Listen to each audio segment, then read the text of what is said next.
2022학년도, 2023학년도에 정시 수능 위주 전형의 선발 인원입니다. 그러니까 우리가 흔히 이야기하는 12개 아니죠. 13개. 13개 대학이죠. 13개 대학. 지금 여기는 13개 대학이 있습니다. 13개 대학. 13개 대학이 있는데 그 13개 대학의 정시 수능 위주 전형의 선발 인원입니다. 우선은 여기서 우선 먼저 생각하셔야 되는 건 인문계와 자연계가 이렇게 나뉘어져 있죠. 인문계와 자연계가 이렇게 나뉘어져 있어가지고 이 두 개가 나뉘어져 있는 걸 보실 수 있습니다. 그리고 이게 이제 사실상 뭐 이게 서열일 수도 있고 서열이 아닐 수도 있는데 어쨌거나 이렇게 인원들이 많이 있는데 이것이 우리가 수능 위주 전형이라고 하지만 저걸 통째로 저렇게만 뽑는 거는 아니라는 거예요. 그래서 저렇게만 뽑는 것이 아니라 이거를 어떻게 좀 다르게 보셔야 되는 부분이 있는데 그게 뭐냐면 자 여기에 보시면 이렇게 표를 보실 수 있어요.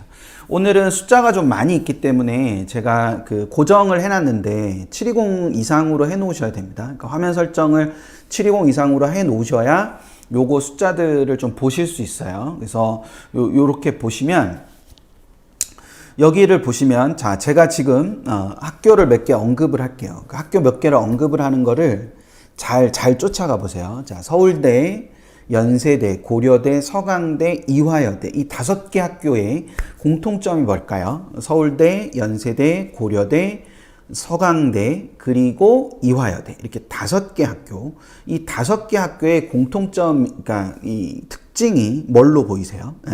이렇게 한번 보세요. 5개 학교는 어떤 특성을 갖고 있나라는 겁니다. 그쵸? 예. 그 5개 학교는 단일군 모집을 하는 겁니다. 그러니까 단일군 모집을 한다라는 거. 그러니까 서울대, 연대, 고대, 서강대, 이화여대는 단일군 모집을 하기 때문에 군이 이렇게 나뉘어지거나 이럴 일이 없습니다. 그럴 일이 없이 그냥 단일군 모집을 하는데 제가 지금 이게 아까 13개 대학이라고 말씀드렸는데 그 13개 대학 중에서 5개 대학만 단일군 모집을 하고 나머지 8개 대학은 모두 복수군 모집을 하는 거죠. 그래서 성균관대나 한양대조차도 가군과 나군을 선발하고 잘 보시면 인문계열 같은 경우는 가군의 선발 인원과 나군의 선발 인원을 비교했을 때 가군의 선발 인원이 더 많은 걸 보실 수 있죠.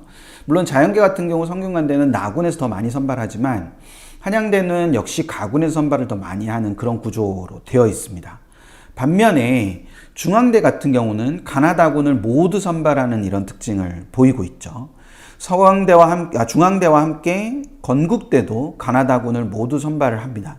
근데 다군을 선발하는 대학이 사실상 인문계열에서는 중앙대, 외대, 건국대 이렇게 3개밖에 없고요. 근데 건국대는 9명밖에 안 되니까 이게 선발의 의미를 갖고 있다라는 생각이 안 되는 거고 그리고 여기에 다군 자연계열 같은 경우는 다군에 선발하는 대학이 중앙대와 건국대밖에 없습니다. 그러니까 우리 아이가 성적이 나오고 난 다음에 만약에 예를 들어서 성균관대나 한양대 정도를 갈 수 있는 성적이 나왔다. 그럼 성균관대와 한양대 정도에서 가군과 나군을 섞어서 쓸 수 있겠죠. 인문계든 자연계든 가군과 나군을 섞어서 쓸 수 있을 겁니다. 오늘 이따 다시 말씀드리겠지만 정시에서 굉장히 중요한 포인트 중에 하나가 군별로 한 장씩 원서를 쓴다는 겁니다. 다들 아시다시피 정시는 3장의 원서를 쓰는 걸 알고 계실 텐데 그 3장의 원서가 정시 군별로 한 장씩을 쓰는 겁니다. 그렇기 때문에 가군의 성균관대를 쓰고 나군의 한양대를 쓰고 아니면 가군의 성균관대를 쓰고 나군의 성균관대를 쓸 수도 있겠죠. 근데 어쨌거나 성균관대나 한양대 정도의 성적을 갈 수 있는 성적이 나왔다. 근데 그 친구가 다군을 봤더니 그 성적을 아깝지 않게 갈 수 있는 모집 단위가 하나도 없다는 거죠. 다군에 선발하는 대학이 없으니까. 그러니까 가나군을 그렇게 쓰고 나니까 다군에는 쓸 곳이 없다는 겁니다. 그런 상황이 되고 나니까 그럼 결국 다군에서 제일 높이 있는 대학이 중앙대니까 중앙대로 몰릴 수밖에 없다는 거죠. 근데 그 중앙대를 쓰는 친구들이 서강대를 쓴 친구들도 다군에서는 중앙대를 쓰게 될 거고 연고대를 쓴 친구들 중에서 연고대가 좀 조금 애매한 친구들, 연고대가 될지 안 될지도 잘 모르고 근데 모험을 하려고 연고대를 썼는데 그럼 나군에서 뭐 성균관대나 한양대를 써서 붙인다고 생각을 했는데 그래도 만에 하나 모르니까 다군에서 어딘가를 써야 될 텐데 그 쓸 데가 또 없단 말이죠. 그러니까 또 중앙대를 쓸 수밖에 없는 겁니다. 따라서 이 중앙대의 다군에 있는 저 인원은 결과적으로 최초합한 아이들이 계속 남아있는 거라기보다는 추합을 통해서 합격자가 발생할 수밖에 없는 모집이 여기 이 부분이다라는 거를 생각을 해볼 수 있는 거죠. 그래서 그런 측면에서 연결시켜서 봤을 때 전체적으로 보면 다군이 굉장히 뽑는 인원이 적구나. 그러면 여러 성적대가 한 대학에 이렇게 몰려 있을 수 있겠구나. 뭐 이런 부분을 생각을 해보실 수 있는 겁니다.